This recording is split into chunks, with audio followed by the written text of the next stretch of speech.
Good morning, everyone. Welcome to the wild, weird, and wacky world of the Word. First of all, before we get to that, I wanted to show you my awesome poison ivy tree there. See that? All the red leaves? Yeah, those are poison ivy plants that are growing up on well, it's not really a stump, but it's partial bit of a tree that's left over that I cut down years ago, a box elder that was just basically falling apart right on our head. So I took it down, but the poison ivy just loves to grow up there, and it's almost like a bush now. Hey, go over and give it a big hug when you come over here someday, okay? Don't. Okay. Why would I wish that on anyone, hugging a poison ivy tree? Well, it's not as bad as what was wished upon the enemies of Israel in a psalm. Yep. An alternate psalm reading for this Sunday was Psalm 137. And it contains something at the very end that just makes you go, what? How in the world is that in the Bible? And maybe you've just been reading through the Psalms and you got to that part and you kind of shook your head and then just forgot about it. But you can't forget about it. I'm going to read the Psalm to you. It's only 9 verses long. It's a lament. It's a lament over the fact that the people of Judah had been carried off into captivity into Babylon.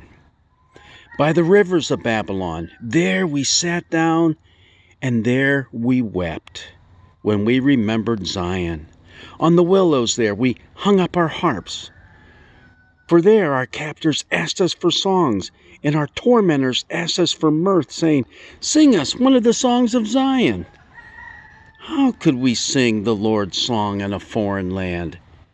If I forget you, O Jerusalem, let my right hand wither. Let my tongue cling to the roof of my mouth, if I do not remember you, if I do not set Jerusalem above my highest joy. Remember, O Lord, against the Edomites, the day of Jerusalem's fall, how they said, tear it down, down to its foundations. O daughter Babylon, you devastator, happy shall they be who pay you back what you have done to us. Happy shall they be who take your little ones and dash them against the rock. Did you hear that? Well, did you hear the entire psalm, though? It is a psalm of lament, basically saying, how can we sing God's praises here in this foreign land, in Babylon? You see, the people of the day believed that there was a place for their gods to reside. And for the people of Israel, Yahweh was to be found in Jerusalem. They've been ripped away from that. They're in Marduk territory now. Now, the god of the Babylonians. And here the Babylonians are teasing their captives, saying, hey, sing us a song that you sang back there in Jerusalem. Come on, sing it out, sing it. Let's hear it. Let's hear it for your God. And the people are so despondent, so brokenhearted. And they give out this plea, don't ever let us forget you, Jerusalem. And the day that we do, let my hands just wither up, okay? But more specifically, let my right hand wither. That's the hand of strength, the hand of power. Just let it fall right off.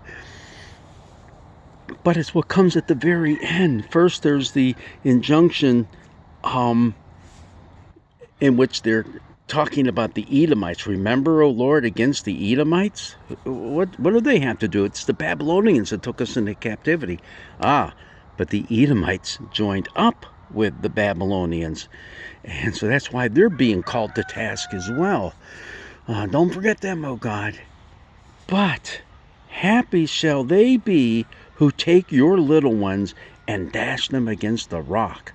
How horrible and how awful is that? We find that plea to God, to get even with our enemies, and hey, just let that thing happen where we pick up their babies and smash them against the rock. A horrible thought that we see, and it just, we want to back away from it. We want to take our Bibles like this and go, okay, gonna close that up. I didn't see that. No, you saw it. I saw it. We all saw it. And every person who reads Psalm 137 will see it. It shows the depth and the anguish that was buried deep down inside the people, that all they could think about was revenge.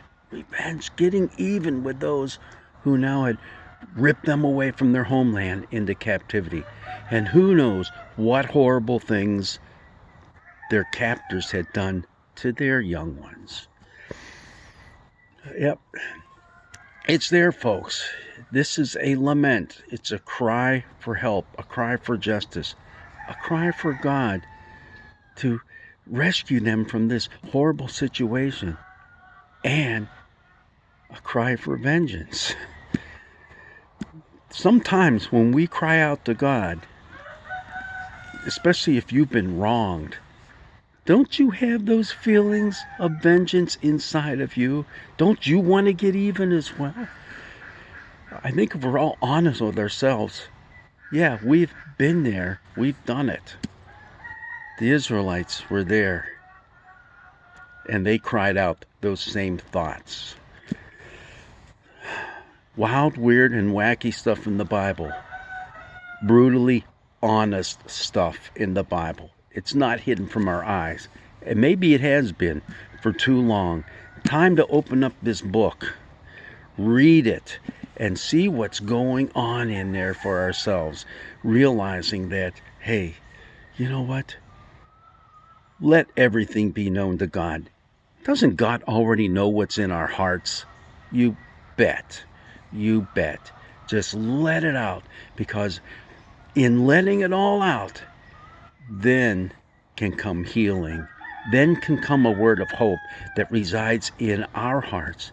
And that word of hope will lead to love. Even love for our enemies.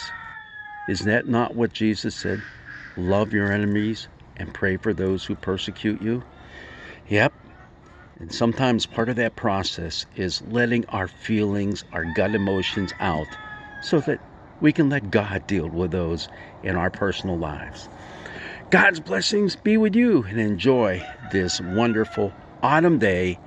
And if you happen to be walking by, don't be giving that tree a hug.